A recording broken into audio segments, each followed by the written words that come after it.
From a situation where we seem powerless, school shootings, to the most powerful level of response we have to violence, a murder trial that almost had the death penalty on the table. Lori Vallow, the Doomsday mom, gets her accusations tested next week. Did she kill or help kill her own two children? Now, one angle on this that I haven't seen pursued too much until right now is this period of when the kids were missing. JJ and Tylee were missing for nearly a year before their bodies were found on her husband's, Chad Daybell's, property. So when Tylee and JJ were found, there had been a search for them up until that moment. And one of the main members of that search is the private investigator who we have with us tonight, Rich Robertson. Thank you very much for taking the opportunity. First, what was your observation of the surrounding circumstances or any dynamics you had or were aware of concerning Vallow or her husband or her brother around the disappearance of the kids? Right. In mid-2019, when I first was approached about helping out on this case, I knew nothing about the people involved, and it came to me like a fire hose of stories of cults and missing kids and just a bizarre story that I wasn't sure what to make of.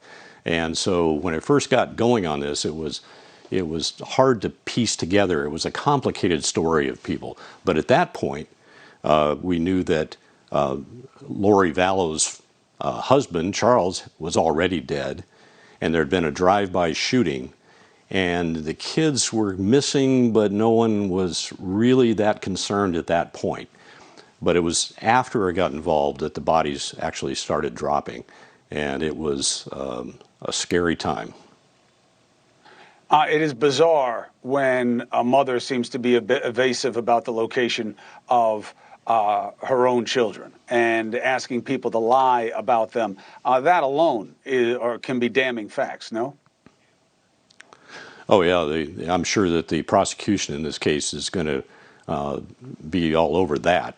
The fact that it's going to be hard for her to shift the blame to some unknown killer, so-called third-party defense, and they've already filed a notice of an alibi defense saying that her brother, Alex Cox, may have been responsible. But if that's true and she knew nothing about it, then why was she misleading and lying to the police at the time? So I think they're going to be making a pretty strong circumstantial case about her involvement, at least even if she didn't do the actual killing of her own children, that maybe Alex Cox did, but that doesn't mean that she wasn't responsible or somehow involved in it. Do you have any doubt that she was involved in this situation?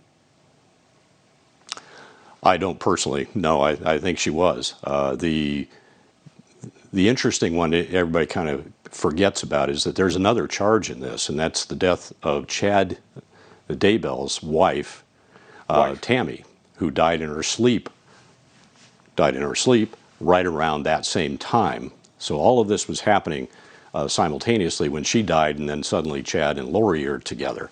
The case against Lori involving the death of Tammy Daybell, I think, is going to be more difficult. Hey, thank you for watching. Please go to newsnationnow.com, newsnationnow.com, and you can find NewsNation on your television provider. And don't forget to click the red subscribe button down below. Then you will get more of NewsNation's fact-driven coverage.